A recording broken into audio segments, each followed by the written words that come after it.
Baiklah, yang pertama saya akan menjelaskan mengenai sistem integumen pada ikan nila atau Oreocrimus niloticus. Yang pertama yaitu ada cavum oris atau mulut, lalu ada mata atau oculis, lalu ada operculum atau penutup insang, lalu ada pinna dorsalis atau sirip punggung, lalu ada pinna pectoralis atau sirip dada, lalu ada pinna ventralis atau sirip perut, lalu pinna analis atau sirip anal, lalu ada pinna caudalis atau sirip ekor, dan yang terakhir ada sisik. Baiklah, sistem yang kedua yaitu mengenai sistem muskularis pada ikan nila atau Oreocrimus niloticus. Yang pertama yaitu otot bagian atas disebut dengan musculi epaxialis, dan bagian bawah disebut dengan musculi hepaxialis. Lalu garis-garis yang membentuk otot secara vertikal ini disebut dengan septum vertikal, dan garis yang membentuk secara horizontal ini disebut dengan septum horizontal. Lalu pada bagian bawah otot disebut dengan infracarinalis.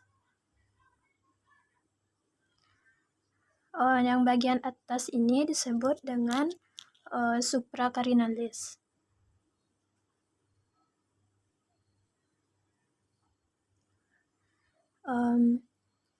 Lalu ada garis-garis pembungkus di tepi ini disebut dengan mioma.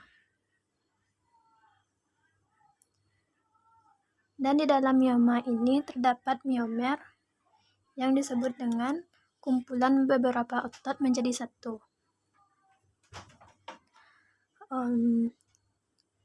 Lalu pada bagian tepi ini disebut dengan musculus lateralis superficialis.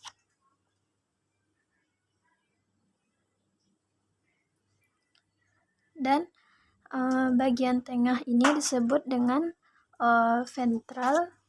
centrum atau sendi pada ikan. Selanjutnya sistem respirasi pada ikan.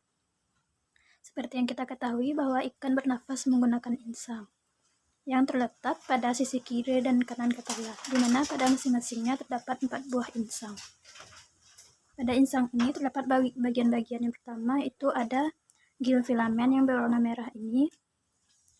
Kemudian pada gil filamen ini terdapat lamela.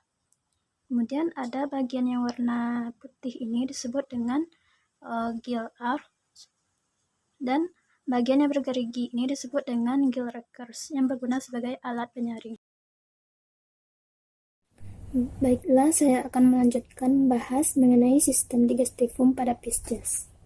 Sistem digestivum pada Pisces dimulai dari makanan masuk ke mulut atau cavum oris, kemudian dari mulut makanan masuk ke faring yang terletak di dekat insang, kemudian dari faring makanan masuk ke esofagus yang terletak setelah faring, kemudian dari esofagus makanan didorong masuk ke lambung atau krasum.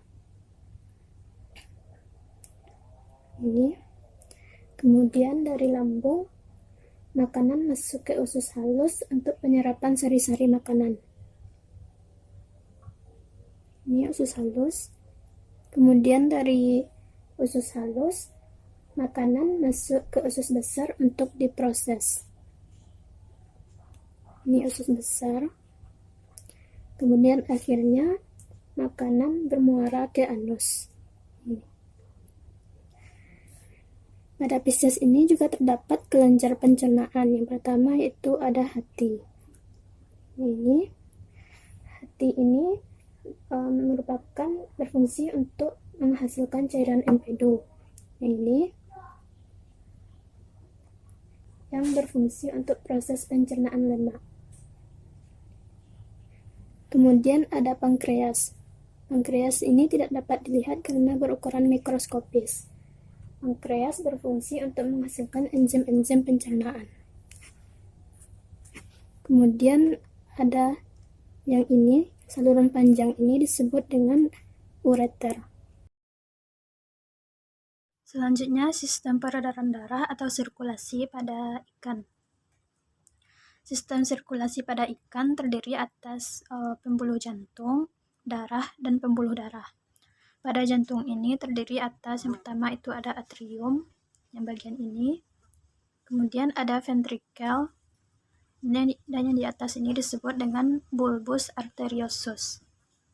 Kemudian pada sistem peredaran darah ikan ini terdapat pembuluh nadi yang terdiri atas arteri dan aorta. Arteri ini berukuran kecil dan aorta berukuran besar, dan keduanya ini berwarna merah. Arteri dan aorta ini berfungsi untuk mengalirkan darah yang kaya akan oksigen ke seluruh bagian tubuh. Kemudian ada pembuluh balik atau vena yang berwarna biru yang berfungsi sebagai aliran darah menuju jantung.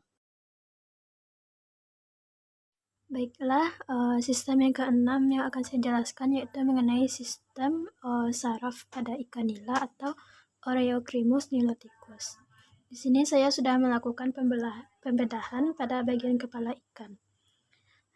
Bagian yang pertama yaitu yang sebelah atas ini disebut dengan telencephalon atau otak bagian depan. Lalu yang terdapat dua buah ini disebut dengan diencephalon atau otak sebelah belakang bagian ventral. Lalu yang ini disebut dengan mesencephalon atau otak tengah. Lalu di belakang mesencephalon terdapat metencephalon. Pada metencephalon ini terdapat tonjolan yang disebut dengan cerebellum atau tempat pada otak besar. Lalu yang ini disebut dengan melencephalon, yaitu bagian otak paling belakang atau posterior, di mana pada bagian ini terdapat membran oblongata. Baiklah, yang terakhir yaitu sistem skeletal. Pada Pisces, sistem skeletal terdiri atas yang pertama yaitu trunkus atau rangka bagian depan. Rangka bagian depan ini terdiri atas duri yang bagian atas ini disebut dengan spina neuralis, kemudian duri bagian bawah disebut dengan spina hemalis, kemudian tulang yang panjang ini disebut dengan tulang rusuk, kemudian ada tulang bagian tengah ini disebut dengan poecentrum, kemudian ada sistem rangka bagian bawah. Sama dengan sistem rangka bagian atas tadi, yang bagian atas ini disebut dengan spina neuralis atau duri bagian atas, dan yang di bawah ini disebut dengan spina hemalis atau duri bagian bawah. Kemudian pada bagian ekor ini, bagian ekor yang di atas disebut dengan upper caudal, dan ekor bagian bawah disebut dengan lower caudal. Kemudian bagian ini disebut dengan cipura. Lalu jika kita perhatikan di sini ada celah yang bagian atas.